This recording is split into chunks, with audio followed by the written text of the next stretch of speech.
Fala, torcida vascaína. Seja bem-vindo ao nosso canal Almirante Digital, inscreva-se e venha crescer com a gente. Pessoal, tivemos novidades importantes sobre a situação da busca do Vasco por reforços. Vamos falar sobre a vida de Bryan Palacios, se esse jogador virá para o Vasco e como está a negociação com o Atlético Mineiro para concretizar a contratação. Também vamos comentar sobre a possibilidade de uma troca entre o zagueiro João Vitor e o meio-campista Matheus Pereira, do Cruzeiro, além de informações sobre a venda da SAF do Vasco. Fiquem ligados, pois temos muito conteúdo para vocês. Ontem, o Vasco fez um excelente jogo contra o Nova Iguaçu, vencendo por 3-0, garantindo vaga na terceira fase da Copa do Brasil. No sorteio, o Vasco enfrentará um adversário mais qualificado, já que clubes que estão na Libertadores e equipes como o Santos e Cruzeiro, que garantiram vaga via Campeonato Brasileiro, entram nessa fase. O time vai precisar manter o bom desempenho para seguir firme na competição. No jogo contra o Nova Iguaçu, destacaram-se Nuno Moreira e Felipe Coutinho, que fez sua melhor atuação com a camisa do Vasco.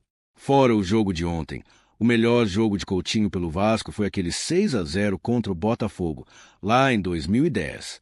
Contudo, ontem foi, sem dúvida, a sua melhor partida desde que retornou ao clube no ano passado. Sobre o próximo jogo contra o Flamengo, muita gente já considera a eliminação do Vasco como certa. Eu, no entanto, ainda acredito na possibilidade de uma reviravolta. Para a classificação, o Vasco precisa vencer por 2 gols ou mais de diferença. Muitos falam mal do time, principalmente na mídia, mas espero que os jogadores se motivem a provar que ainda podem reverter essa situação. O Nuno Moreira, por exemplo, deixou claro após o jogo que o Flamengo não é esse bicho-papão todo e é possível, sim, ganhar deles. Vamos torcer para que o time honre a Cruz de Malta e mostre a força da torcida vascaína. O técnico Fábio Carille precisará ser muito inteligente nessa partida de sábado. Se o Vasco não conseguir reverter a vantagem do Flamengo, só voltará a jogar no dia 29 de março, contra o Santos, pela estreia do Campeonato Brasileiro. A falta de ritmo de jogo pode ser um problema, já que o Santos, por exemplo, ainda estará disputando o Campeonato Paulista e terá mais jogos. Vamos torcer para que o Vasco consiga reverter essa situação e se classifique para a final. A atuação do Nuno Moreira contra o Nova Iguaçu foi muito boa. Ele conseguiu potencializar a participação de Felipe Coutinho e de Lucas Piton, que estava tendo dificuldades nas partidas anteriores.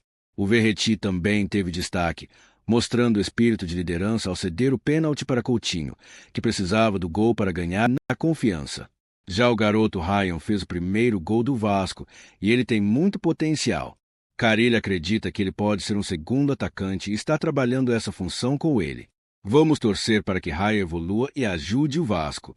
Situação de reforços e transferências. Sobre as contratações, ontem o dirigente Paulo Brax, do Atlético Mineiro, falou sobre Bryan Palacios. O Vasco tem um pré-acordo com o clube mineiro, mas o negócio ainda não está fechado. O Atlético Mineiro, que precisa do jogador para a final contra o América, deve liberar o atleta após o término do estadual.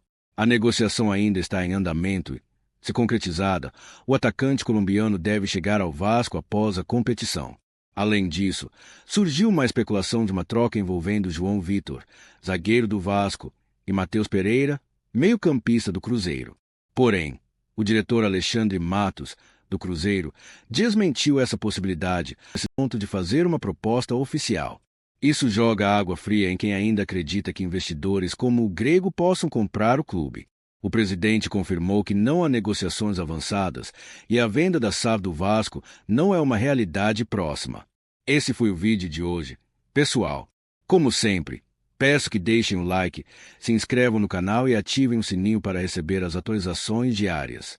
Vamos juntos, sempre em busca da verdade e apoiando o Vasco, independente das dificuldades.